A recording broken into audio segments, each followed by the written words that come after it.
question that we're starting to hear more and more from our home sellers is, well, if I gotta make a move, should I sell my home and go buy another one, what we traditionally think about doing, or do I hold on to my current property and turn it into an investment property?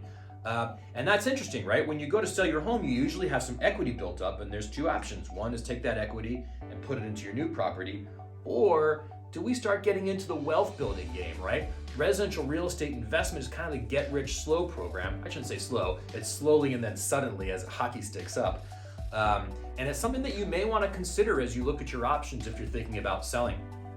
If that is something that you're thinking about, the first thing that you want to do is just make sure of the viability of that. And that includes checking to make sure that your mortgage will in fact allow you to keep the property as a rental if you're no longer occupying it. Some mortgages are predicated on the concept of owner occupancy.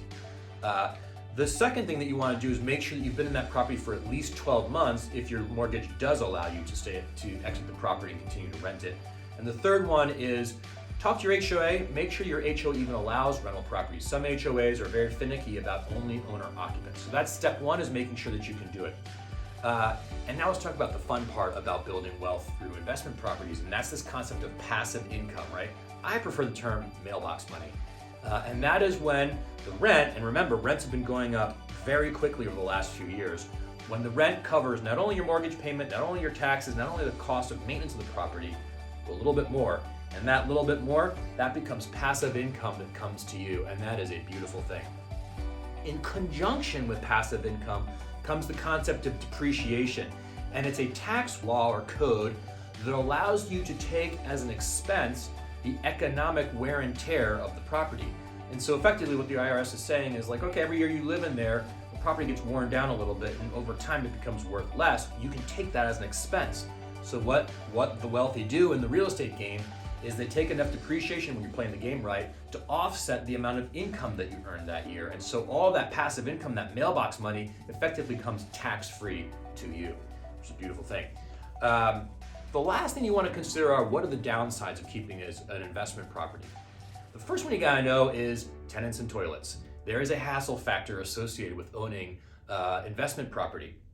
You have two options. You can be the property manager and get into that game. Some people like it, some people find it a grind. Or you have to hire a property management company, which becomes a barrier between you and the day-to-day management of the building. And that's really what mailbox money is about. But that does cost money, and you do have to manage the manager. The other thing you need to be aware of is if you keep that property as an investment property, when you do go to sell it, you will trigger the capital gains tax.